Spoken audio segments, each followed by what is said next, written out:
안녕하세요. 잘 들여다보던 치과의사 황재호입니다. 제가 임플란트를 4만 개상 5만 개 정도 식립을 했던 것 같습니다. 많은 경험을 하고 여러 가지 케이스를 봐왔기 때문에 임플란트 식립에 대해서 자세히 알아보도록 하겠습니다.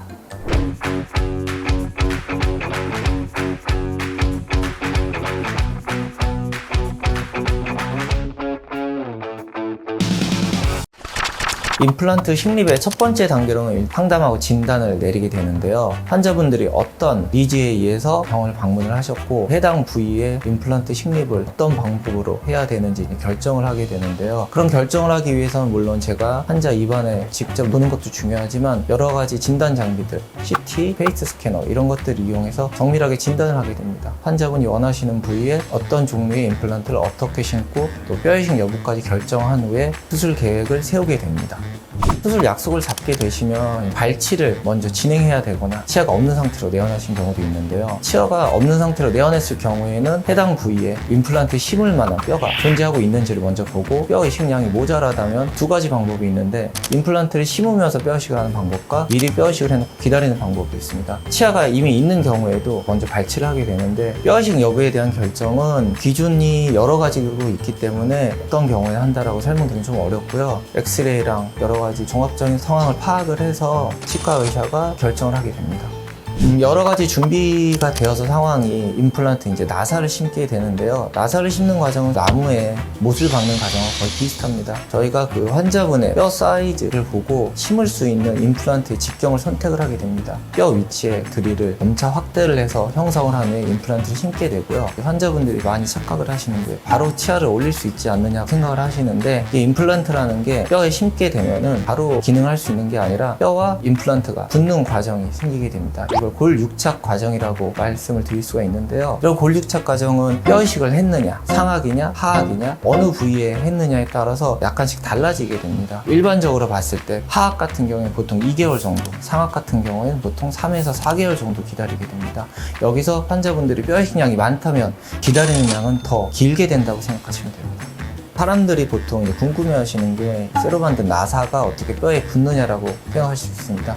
임플란트는 티타늄이라는 소재로 만들게 되는데요. 티타늄이라는 재료는 생체 친화성이 강하기 때문에 우리 몸 안에 들어와도 면역 반응이나 거부 반응이 잘 일어나지 않고 그 주위로 세포들이 잘 자라 들어오게 됩니다. 특히 골세포들이 잘 자라 들어오면서 티타늄 표면을 강하게 꽉 잡아주게 됩니다. 그런 연유로 이제 저희가 씹는 힘을 견딜 수 있을 정도로 뼈와 티타늄 나사가 붙는다고 설명을 드립니다.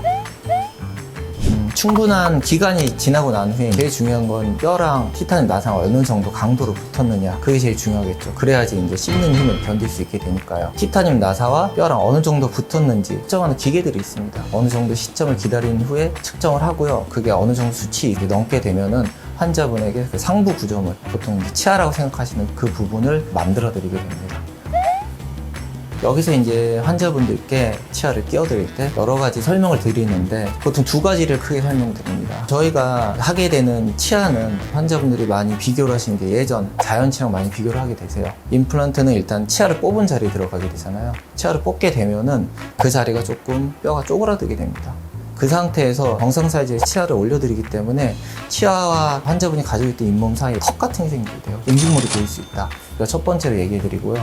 두 번째로 말씀드리면 뼈 이식을 많이 한 경우에 뼈 이식을 한 곳이 이제 뼈가 돼야 되는 게 중요하잖아요. 뼈가 되려면 보통 두 가지를 생각하게 됩니다. 첫 번째로는 오래 기다리는 거. 오래 기다리면 이게 일단 뼈로 변해요. 그래서 이제 거기다가 저희 임플란트 나사를 심는 거고요. 그 임플란트 나사를 심었을 때 뼈가 단단해지는 경우는 외부 충격에 의해서 뼈들이 이제 단단해지게 됩니다. 씹는 힘에 의해서 그 주위 뼈들이 단단해지게 되는데 이식한 뼈들은 처음에는 아무리 단단해도 좀 약하기 때문에 처음부터 너무 강한 힘이 들어가게 된다면 그 씹는 힘을 견디지 못하고 뼈에 붙은 것이 떨어지는 경우도 있습니다. 그래서 뼈 이식을 많이 했다 이런 안내를 받으신 분들은 재활하신다고 생각하시고 한 2에서 3개월 정도 텀을 가지시고 해당 부위에 연한 거에서 정상적인 식사로 점진적으로 씹는 부하를 늘려가신다고 생각하시면 됩니다. 네, 지금까지 임플란트의 전체적인 수술 과정에 대해서 알아봤는데요. 제가 지금 설명드린 거는 아주 일반적인 과정을 설명드린 거고요. 환자분마다 상황이 많이 달라질 수 있습니다. 그리고 제가 아까 말씀드렸듯이 나사를 제거해야 되는 경우가 생길 수도 있거든요. 이런 경우에는 다시 처음부터 해야 될 경우들이 생길 수도 있습니다. 제가 오늘 전해드린 정보가 마음에 드셨다면 구독, 좋아요, 알림 설정 부탁드리고요. 지금까지 치과의사 황재호였습니다. 감사합니다.